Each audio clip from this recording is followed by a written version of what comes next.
এইবাৰ অসম আৰক্ষী যিসকল ল'ৰা বা ছোৱালীয়ে ফেইল কৰিছে মন ডাউন নকৰিব, কাৰণ আপোনালোকৰ কাৰণে ভাল খবৰ আহি আছে। 2025 চনত আকৌ বোলে নতুন ভেকেঞ্চি আহিব। চ' এইবাৰ যদি আপোনালোকে ৰানিঙত বেয়া কৰিছে, কিবা 4-5 ছেকেণ্ডৰ কাৰণে কিবা ক্ষেত্ৰত মাৰ্ক কম পাইছে, মই সেইটোৱে ক'ম যে আপোনালোকে এতিয়াৰ পৰা প্ৰেক্টিচ আৰম্ভ কৰি দিয়ক।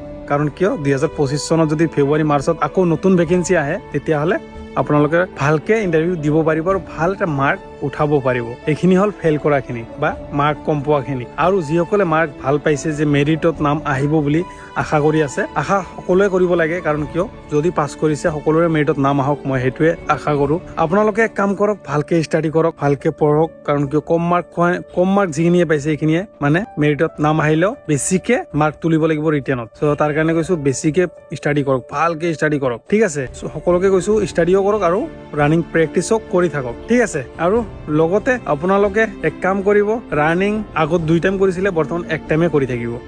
কাৰণ ইণ্টাৰভিউ সন্মুখত যেতিয়া আহিব একেবাৰে, তেতিয়া 2 টাইম কৰিব।